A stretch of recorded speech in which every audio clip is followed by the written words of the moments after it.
পর নিদ্রা যাই তিলোচন শিব শিব বলে বলা রাখে ঘনে ঘর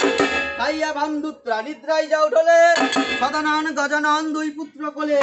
গরল খাইয়া শিবের বড় হলো রঙ্গ ওটাই ওটো মহাদেব নিদ্রা করো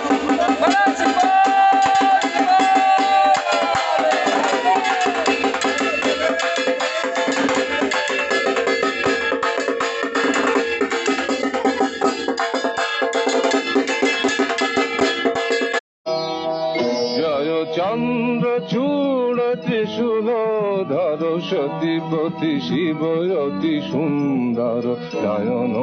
ত্রয় চারু বদন মহাদেব